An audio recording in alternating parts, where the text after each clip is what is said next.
Halo semua, Assalamualaikum warahmatullahi wabarakatuh. Perkenalkan, nama saya Alda Lestari dari kelas 12 TKJ. Di sini saya akan menerangkan materi kimia mengenai klasifikasi materi dan perubahannya.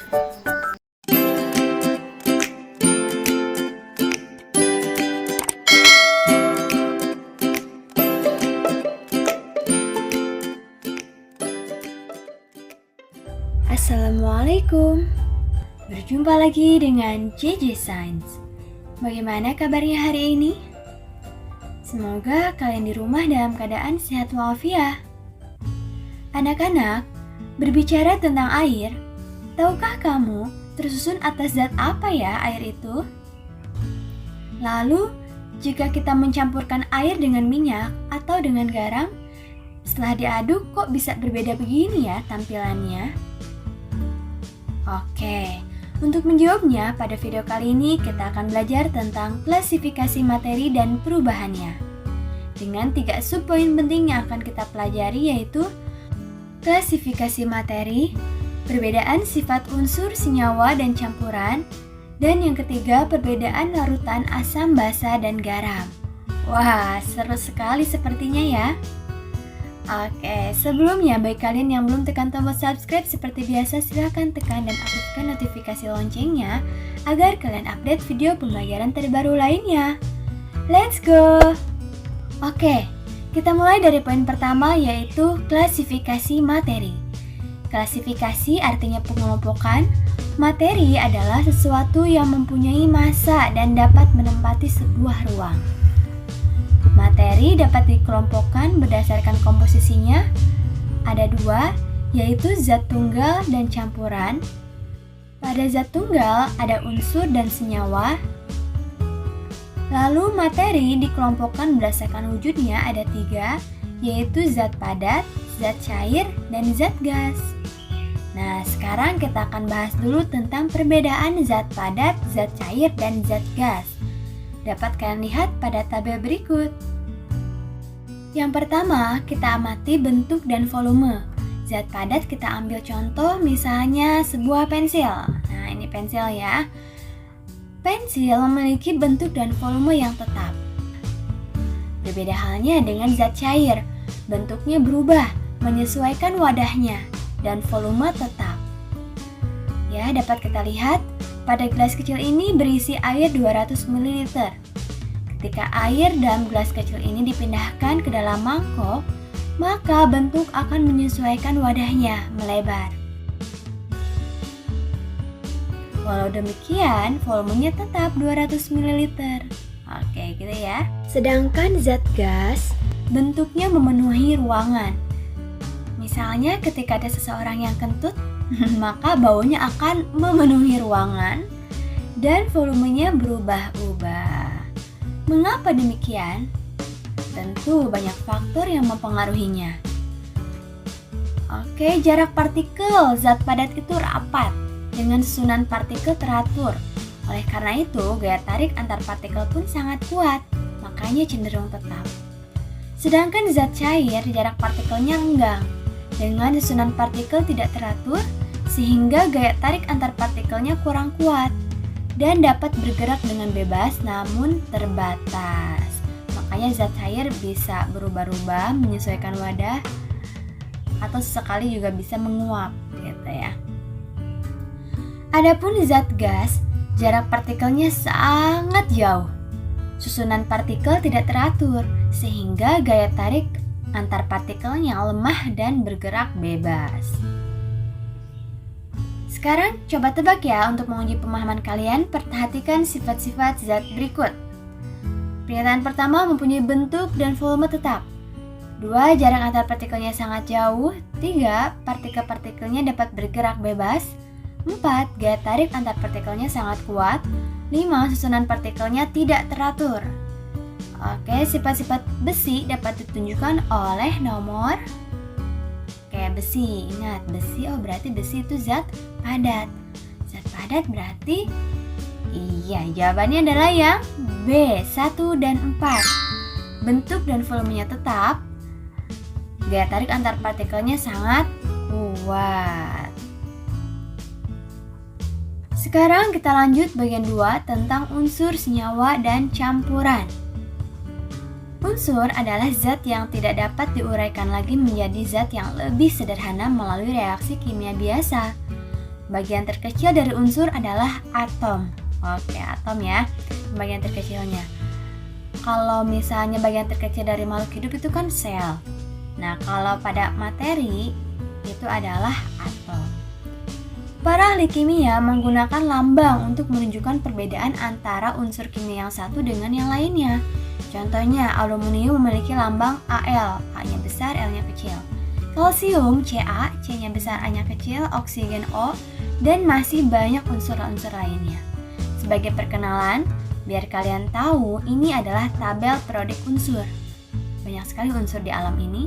Warna oranye itu menunjukkan unsur logam, menunjukkan penghantar listrik dan panas yang baik seperti aluminium, besi, timah, dan lain-lain. Lalu di sini ada yang berwarna hijau adalah unsur non-logam, berarti non-konduktor. Yang berwarna biru metaloid, dan yang pink itu gas mulia. Selanjutnya, senyawa. Senyawa adalah gabungan antara dua unsur atau lebih dari hasil reaksi kimia. Contohnya air, lambangnya H2O, gabungan dari unsur hidrogen dan unsur oksigen. Lalu contoh lainnya garam dapur, lambangnya NaCl. Natrium klorida, gabungan dari unsur natrium, Na, dan klorin, Cl.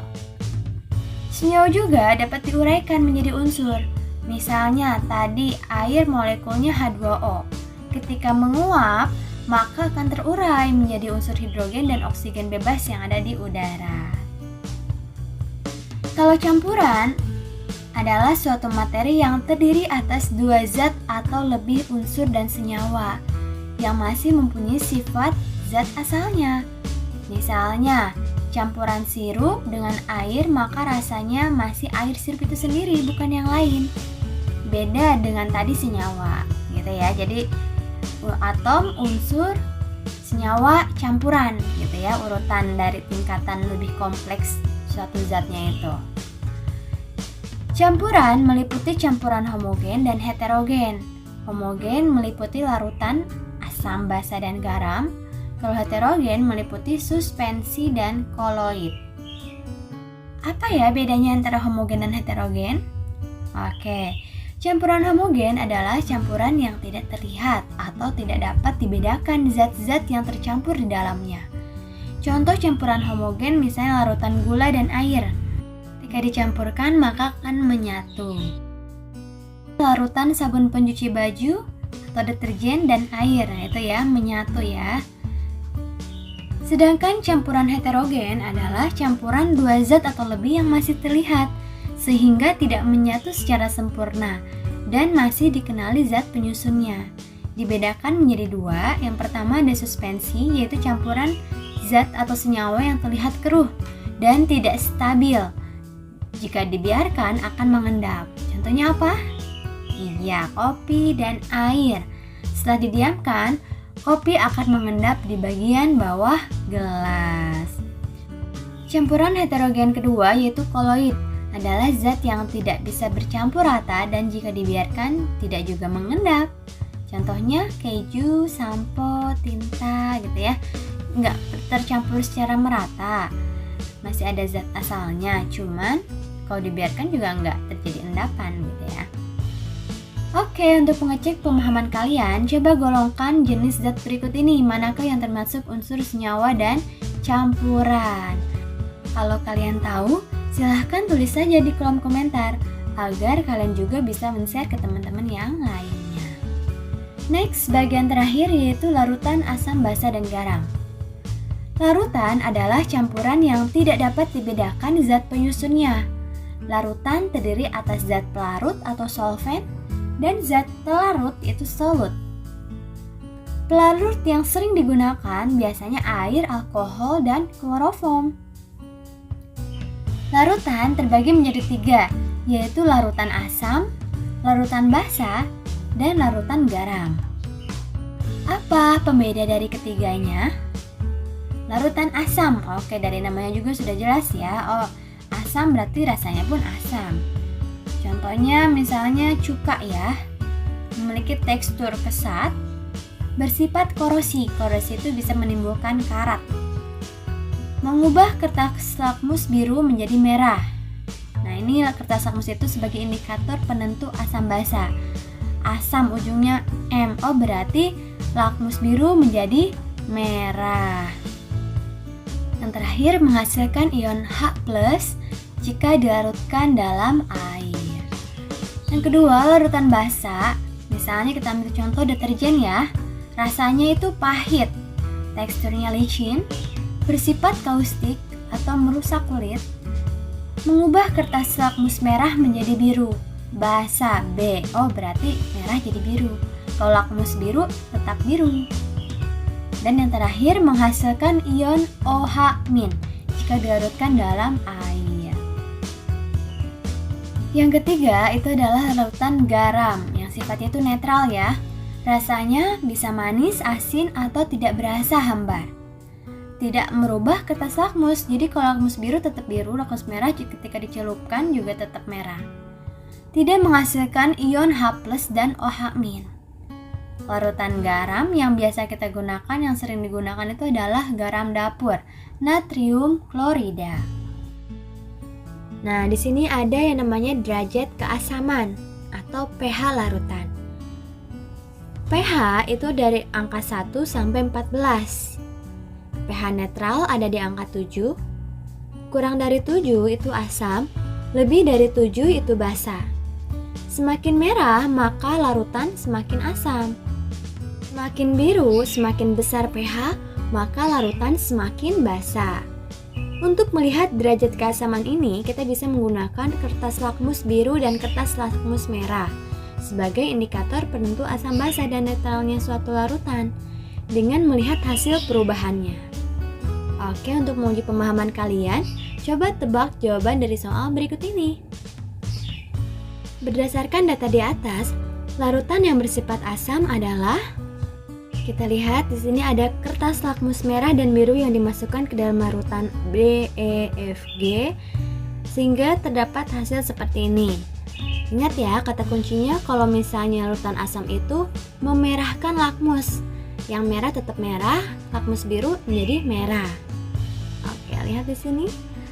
Iya, ketemu ya. Berarti jawabannya adalah C, larutan F. Kata kuncinya warna lakmus dicelupkan ke dalam larutan asam maka akan berwarna merah. Oke, itu saja hari ini penjelasan tentang klasifikasi materi dan perubahannya. Semoga bermanfaat serta menambah wawasan. Apabila ada yang ditanyakan, silahkan untuk menuliskannya di kolom komentar. Insya Allah, Miss bantu untuk menjawabnya. Thanks for watching. Assalamualaikum.